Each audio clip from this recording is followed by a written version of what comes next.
안녕하세요. 매일 새로운 사연을 전하는 읽어주는 사연 라디오입니다. 구독과 좋아요, 많은 공유 부탁드립니다. 오늘의 사연 시작하겠습니다. 안녕하세요. 눈에 넣어도 아프지 않을 딸아이 하나를 키우고 있는 30대 여성입니다. 아이를 볼 때마다 이렇게 하나 키우기도 힘든데 어머니는 어떻게 저랑 오빠들을 키우셨나. 그런 생각이 들면서 감사한 마음이에요. 한편으론 어머니에겐 아버지란 든든한 남편이 있었으니 오히려 나보다 사정이 나으셨으려나 싶기도 하지만요. 아무튼 지금 아이도 잠들었고 괜히 제 마음도 싱숭생숭해져서 익명의 힘을 빌려 제 이야기나 한번 해볼까 합니다. 가벼운 마음으로 들어주세요. 남편이라고 부르자니 온몸에 소름이 돋는 기분이지만 그래도 일단은 남편이라 하겠습니다. 남편하고는 회사에서 알게 된 사이였어요. 타 회사에서 이직을 해왔다는 남편이 저희 부서에 합류했는데 그때 제가 많이 도와줬지요. 다만 제 딴에는 남편이 낯을 가리는 게 눈에 뻔히 보여서 나름대로 잘 적응하라고 먼저 말 걸어주고 챙겨주고 했던 건데 남편은 제가 자기한테 관심이 있어서 그러는 줄 알았다나요? 그러면서 실은 자기도 저에게 호감이 있었다더니 급기야는 데이트 신청까지 해왔는데 황당하고 어이가 없었죠. 하지만 그렇다고 싫은 티를 내자니 괜히 어색해질 것 같기도 하고 그래서 나름대로 상황을 잘 무마시켜 보려고 데이트를 하게 되었습니다. 그런데 회사 안에서만 보던 남편과 회사 밖에서 본 남편은 무척이나 다르더라고요. 회사 안에서는 말수도 적고 뭔가 조심스러웠다면 밖에서는 농담도 잘하고 싹싹하고 무엇보다 어찌나 애정 공세를 퍼부어댔는지 몰라요. 그래서 결국 얼마 후부터 저는 남편과 다른 동료들의 눈을 피해 연애를 시작했는데 솔직히 그때만 해도 결혼까지 하게 될 줄은 꿈에도 상상하지 못했네요. 결혼 당시 시댁이나 친정이나 형편이 넉넉한 편은 아니었기에 특별히 큰 도움을 받은 건 없었어요. 다만 남편이나 저나 모아둔 돈은 꽤 있었기에 둘이 모은 돈을 합하고 거기다 대출까지 받으니 비록 전세긴 했어도 서울에서 신혼살림을 시작할 정도는 되었죠. 야무지고 알뜰살뜰 살다 보면 10년 안에 서울에 있는 아파트 한 채는 마련할 수 있겠지. 그런 꿈을 꾸며 신혼을 이어갔습니다. 그때만 하더라도 저희 두 사람 앞에 행복한 미래만이 기다리고 있을 줄 알았지. 이렇게 제가 영원히 남편을 증오하게 될 줄은 몰랐네요.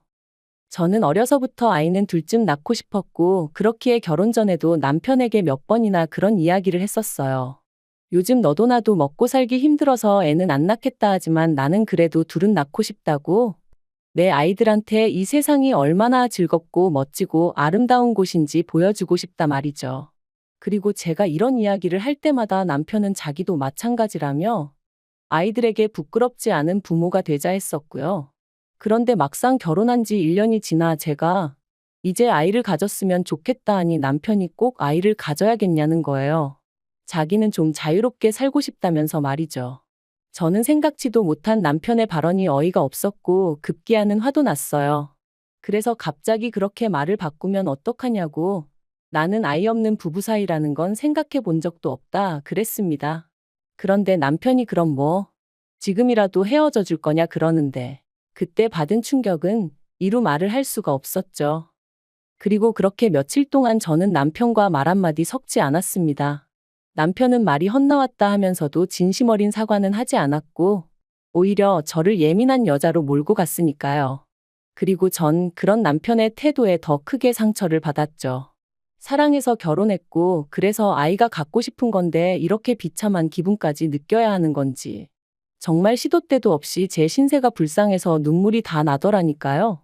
하지만 이혼을 결심하기도 쉽지 않았어요. 비록 당시에는 제가 타 회사로 이직을 한 이후이긴 했지만 그래도 제 인맥이 남편 인맥이나 다름없었고 제가 결혼할 때 누구보다 기뻐하셨던 친정부모님을 생각하면 어떻게든 잘 사는 모습만 보여드리고 싶었으니까요.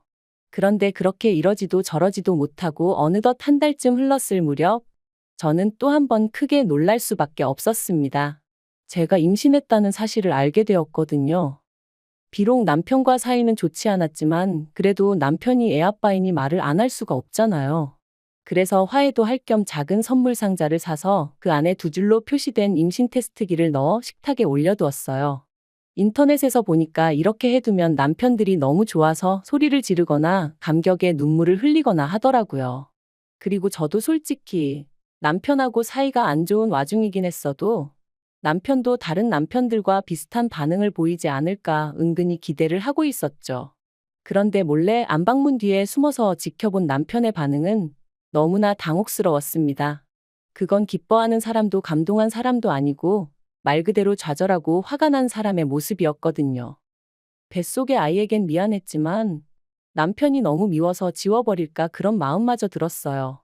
하지만 친정부모님은 남편이 너무 크게 놀라서 그랬을 수도 있다며 저더러 임신하면 원래 기분이 크게 오르락내리락 하는 법이라고 제가 오해한 거라 하셨습니다. 시부모님 또한 말씀하시길 남편이 원래 무딘 구석이 있지 않냐면서 저더러 별거 아닌 일을 크게 키우지 말라셨고요. 하지만 이후로도 남편이 보인 반응은 제가 알고 있던 태어날 아이를 기다리는 아빠의 모습과는 많이 달랐고 저에게도 하루가 다르게 무심해져만 갔네요. 그러다 하루는 남편이 샤워를 하러 들어갔을 때였습니다. TV를 보는데 홈쇼핑에서 젖병 소독기를 팔고 있더라고요. 그리고 그 가격이 제가 인터넷에서 봤던 것보다 훨씬 저렴했어요. 그래서 얼른 사야겠다는 생각이 들어 제 핸드폰을 찾는데 도대체 이 핸드폰이 어디로 간 건지 아무리 찾아도 안 보이는 거예요. 반면에 남편 핸드폰은 소파 위에 있었기에 일단은 주문부터 하자는 생각으로 핸드폰을 켰습니다. 패턴으로 잠겨 있긴 했지만 연애 때부터 늘 똑같은 패턴이라 쉽게 풀 수 있었고요. 그리고 홈쇼핑 전화번호를 누르려던 순간 어째서인지 메신저가 제 눈에 들어왔고 지금도 왜 그랬는지는 모르겠는데 한번 확인해보고 싶은 충동이 들대요. 그런데 다행이라고 해야 할지 메신저에는 의심할 만한 건 아무것도 없었어요. 그래서 왠지 모를 안도를 하고 통화 목록을 보는데 어떤 한 사람만 성도 없이 딱 두 글자 이름으로 저장이 되어 있는 게 아니겠어요? 그리고 좀 살펴보니까 하루에도 3-4번 넘게 통화를 주고받은 흔적까지. 뭐라 콕 집어 말할 수는 없었지만 기분 나쁜 예감에 제 심장이 벌렁벌렁 뛰더라고요. 저는 그 전화번호를 얼른 옮겨 적어 이튿날 남편이 출근하기가 무섭게 제 핸드폰에 저장을 했어요. 그러자 그 여자 프로필이 제 메신저에 떴는데 제가 아는 여자였습니다. 남편의 오래된 동창이라며 저희 연애할 때 몇 번 술도 같이 마시고 결혼식에도 왔던 친구였죠. 그러니 제 의심은 확신으로 커질 수밖에 없었습니다. 저도 아는 남편의 친구인데 생판 다른 이름으로 저장해놓고 주고받은 메신저는 하나도 없는데 하루에도 몇 번씩 통화는 주고받았다는 게 어떤 식으로 생각해도 말이 되질 않더라고요. 그래서 그때부턴 태교를 해야 하는 그 중요한 시간에 배우자의 불륜 외도 있단 거나 검색하며 시간을 보내게 되었어요. 확실한 증거도 없고 혹시나 뱃속의 아이가 잘못될까 싶어 제대로 욕 한 번 못하고 울지도 못하면서 말이죠. 그리고 그렇게 지옥 같은 날들이 흘러가던 중 저에게도 기회가 왔으니 남편이 핸드폰을 두고 출근을 했어요. 가지러울 만한 상황이 안 된다며 저한테 가져다 달라 했지만 저는 제 불러온 배를 핑계로 못 간다고 핸드폰 없이 하루 지낸다고 죽는 거 아니지 않냐고 참으라 했죠. 그리고 그때부터 저는 남편이 퇴근하기 전까지 말 그대로 남편의 핸드폰을 샅샅이 뒤지기 시작했습니다.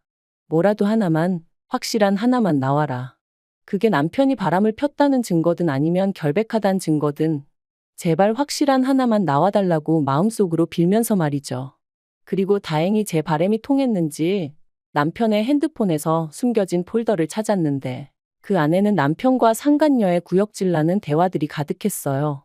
참고로 메신저도 사람들이 많이 쓰는 메신저가 아닌 커플들끼리만 쓰는 그런 메신저를 쓰고 있었더군요. 제가 연애 때 우리도 다른 커플들처럼 한번 이거 써볼까 했을 땐 유치하다며 싫다 했던 그 메신저였죠. 저는 대화 내용과 둘이 서로 주고받은 사진들을 전부 다 동영상으로 찍고 내친김에 남편의 친척들과 친구들 그리고 지인들의 연락처까지 전부 다 제 핸드폰으로 옮겼습니다. 여차하면 남편이 어떤 인간인지 낱낱이 까발릴 생각이었거든요. 그리고 속에서 끓어오르는 화를 누르며 어떻게든 제 감정을 다스리려 했어요. 사람들 말이 무조건 바람피냐고 상대를 몰아붙이면 오히려 역효과만 난다 했으니까요.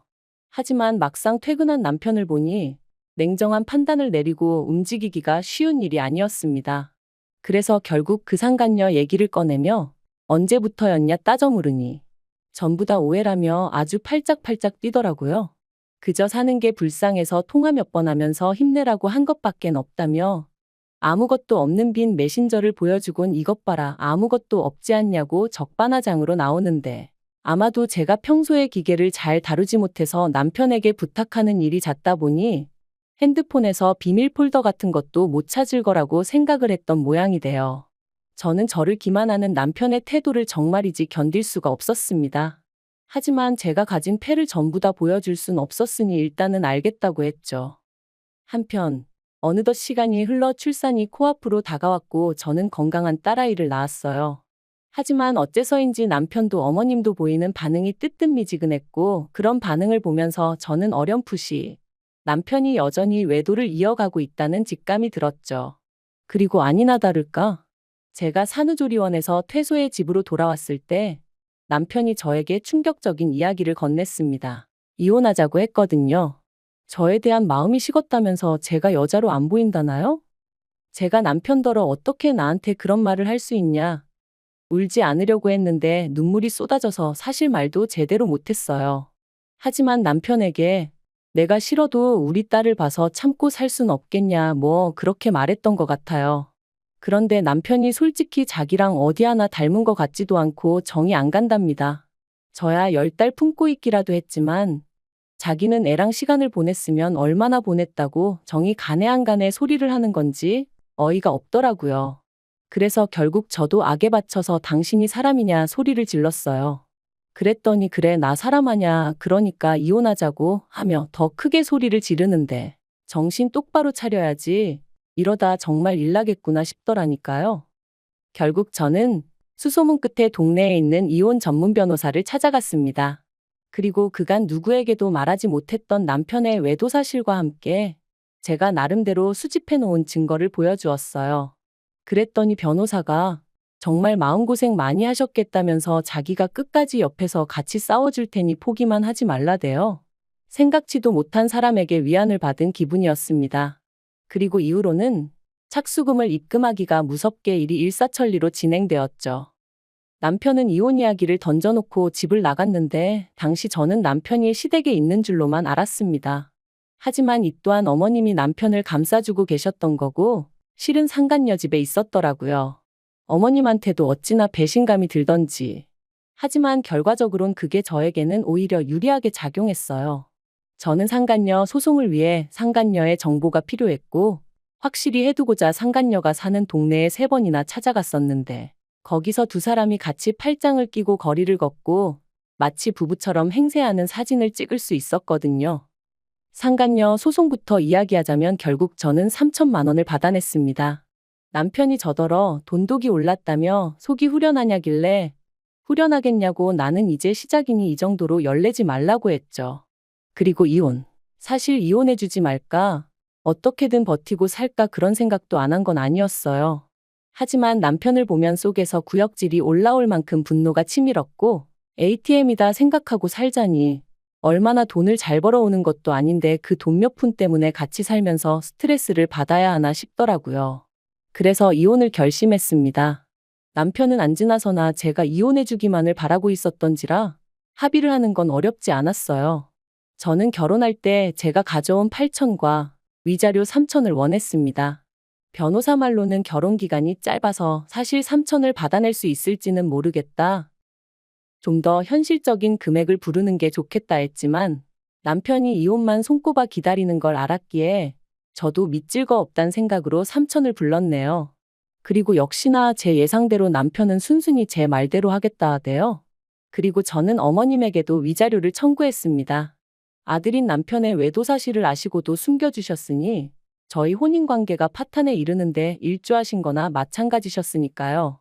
그리고 역시나 남편의 성화 덕분이라고 해야 할지 어머님이 1,000만 원 보내셨더라고요. 이 외에도 여러 가지로 합의를 마친 저희는 이혼 소송을 신청했고 이후로 조정 과정을 거쳐 한 달 만에 남남이 되었어요. 하지만 저에게 남은 거라곤 세 사람에게 받아낸 위자료 7천이 전부였고 계속해서 끓어오르는 울분은 어쩔 수가 없더라고요. 그런데 정말 신이 존재하긴 하는 건지 정확히 남남이 된 지 6개월 만에 지인을 통해 남편의 소식을 듣게 되었습니다. 이혼 당시 저는 저랑 남편이 왜 이혼하게 되었는지 저희를 아는 직장 동료들이나 지인들이 정확히 알기를 바랬어요. 만약 그 사람들과 인연이 끊어지게 된다면 그건 제가 아니라 남편이어야 한다고 생각했으니까요. 참고로 저희 남편은 불우한 학창 시절을 보낸 탓에 친구라곤 직장 동료들이 전부입니다. 그래서 그들 중 가장 입이 가벼운 사람에게 저희가 어쩌다 이혼하게 된 건지 전부 다 털어놓았어요. 비밀로 해달라고 해도 어차피 말하고 다닐 게 분명했기에 꼭 비밀로 해달라고 신신당부도 했고요. 그리고 역시나 얼마 지나지 않아 남편이 임신한 저를 두고 바람을 폈고 산후조리원에서 돌아온 저에게 이혼 요구를 했다는 소문이 삽시간에 퍼진 모양이 돼요. 순식간에 회사에서 남편은 쓰레기가 돼버린 거죠. 그래서 남편이 회사를 관뒀다더군요. 하지만 거기서 끝이 아니었습니다. 저는 변호사의 자문을 구해 상간녀 남편에게도 상간녀와 제 남편의 외도 사실을 알렸고 상간녀 남편은 그동안 해외 주재원으로 파견을 나가 있었기에 전혀 눈치채지 못했었다더군요. 그리고 상간녀의 남편이 다시 제 남편을 상간남으로 고소하면서 남편이 그쪽에다 또 3천만 원을 물어주게 된 거죠. 남편이 저더러 정말 이렇게까지 해야겠냐더니 급기야 이후로는 시부모님은 물론이고 신우까지 전화로 사람을 아주 달달 볶아댔어요. 얼마나 더 괴롭혀야 속이 후련하겠냐면서요. 그래서 내 딸이 졸지에 아빠도 없이 크게 되었는데 내 눈에 뵈는 게 있겠냐 했습니다. 앞으로도 내가 할 수 있는 게 있으면 다 할 거니까 그런 줄만 알라면서 말이죠. 그리고 신우더러 아가씨도 상간남 여동생이라고 소문나기 싫으면 내 비위 거스르지 말라니까 그런 명예훼손이니 뭐니 자기도 가만 안 있겠다대요. 그래서 해볼 테면 해보자고 그랬죠. 막말로 제가 더 무서울 게 뭐가 있었겠어요. 그리고 그렇게 이혼한 지 1년이 되던 작년 겨울 어머님이 연락을 해오셨어요. 사실 어머님 전화번호는 아예 삭제를 해버렸던 탓에 실수로 전화를 받게 된 거였죠. 어머님께서 잘 지냈냐 하시더니 하나밖에 없는 손녀 돌도 못 챙겨준 게 내심 마음에 걸리셔서 연락을 하셨답니다. 황당해서 신경 쓰지 않으셔도 된다고 했어요.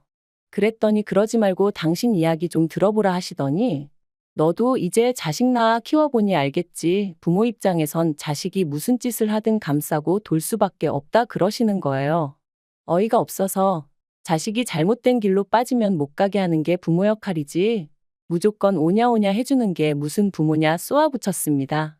그리고는 그런 이야기 이제 와서 저한테 왜 하시냐 듣고 싶지 않으니 그만하시라니까. 남편이 저랑 이혼하고 폐인이 되었다면서 반성 많이 한 것 같다고 저더러 한 번만 기회를 줄 수 없겠냐는 거예요. 어이가 없어서 기회는 무슨 기회냐고 말도 안 되는 소리 하신다 했습니다. 제가 죽어서 썩어 문드러지더라도 남편을 용서할 일은 없을 거라고요. 그리고 혹시나 저희 딸아이를 핑계로 어머님 아버님 혹은 남편이 제 앞에 나타나는 일은 없게 해달라고 했어요. 이혼할 때 핏줄이고 뭐고 필요 없다 한 게 남편이었으니 저는 애한테 네 아빠 죽었다고 할 거라고 할머니 할아버지도 다 죽고 없다 할 거라고 그런 줄 아시라 했죠. 그랬더니 어머님이 천륜이 네 멋대로 끊어지냐 하시길래 그거 먼저 끊고 도망간 게 어머님 아들인 거 기억 안 나시냐? 조심하셔라 그러다 또 어떤 엑스한테 눈 돌아가서 그땐 어머님하고도 연 끊는다 하고도 남을 작자다 그래버렸네요. 그리고 지금 오늘 이렇게 과거를 다시 곱씹다 보니 누군가 저에게 그러더라고요. 그래도 아이 아빠인데 남자가 순간 한눈 좀 팔 수도 있는 건데 참고 기다리지 그랬냐고요.